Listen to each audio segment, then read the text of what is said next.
Hey guys, how is it going? It's great to be with you. In case you're wondering, I've got a massive plaster on my head. This morning I walked into a door, which was not good and involved a significant amount of pain. And so I felt better by putting a huge plaster on. So there we go. Cool. Having said that, good to be with you, good to be on your whatever screen. We're in a series at the moment called Are You Okay? And last week we looked at the you part of that question. We saw a story about a guy called Elijah who goes through a really tough place with his mental health, and God brings him out of that by addressing like his physical needs, so like made him sleep and he gave him food, and by addressing his spiritual needs by making sure that his relationship with God's back on track, and he kind of has this experience of God. And we looked at how God has created you with a mind, with a body, and as a soul. And so if we're going to be okay, that means looking at that question on those three levels. Now, I want to look at the question again, but the final bit, are you okay? What does it mean to be okay? How can we make sure that we are being okay? And we're going to look at that story again, but on a slightly different level, okay? One of the things that God does with Elijah when he's in that low place, he feeds him, he gets him active, he gets him to go somewhere, and he rests him. And so mentally, what does that mean mentally? In our minds, we want to be feeding ourselves well, activating things, and making sure that we're resting. Now, let me explain what I mean by that. The first one, feeding, I don't know if you've ever seen the film Super Size Me. Basically, Super Size Me is about a guy who decides he's going to see what happens to his body if he eats like a load of McDonald's. And so he eats loads of McDonald's for ages. And what happens is the unhealthy things that he's consuming begin to make him unhealthy. It's the same with us, but with our minds.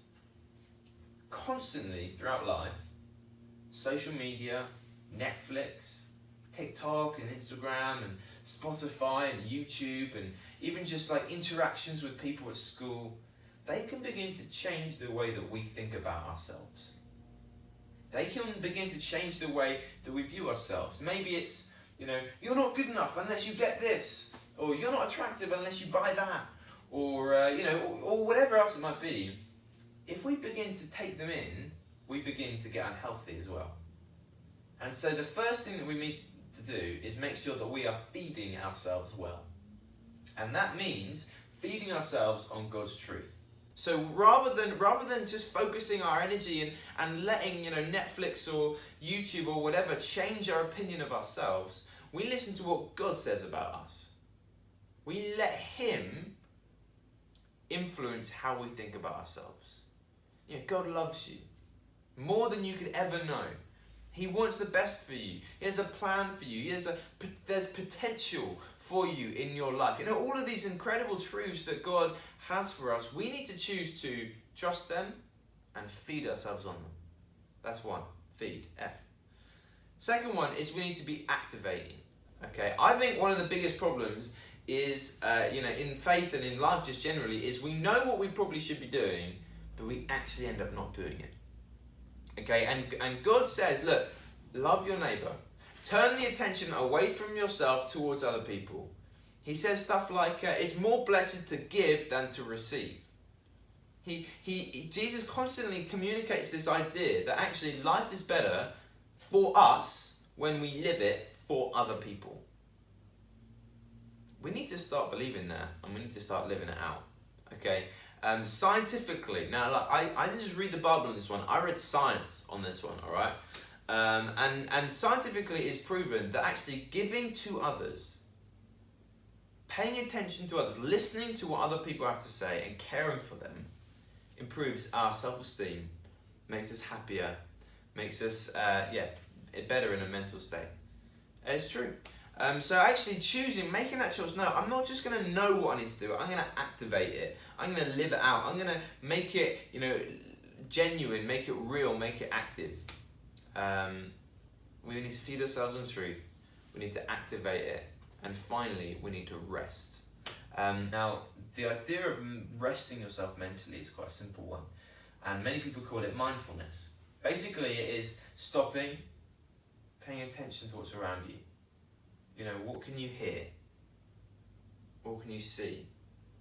What can you smell? What can you taste? What is around you? And then letting that bring yourself out from just thinking about stuff all the time to actually paying attention to what's around you.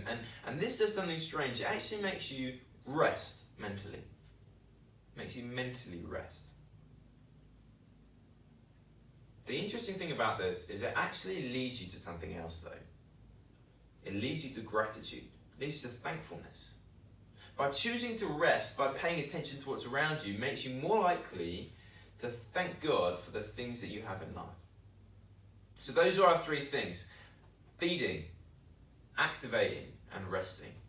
Get discussing, get chatting, see you around. Don't walk into doors, it's not good for your health. That's all from me. See you around.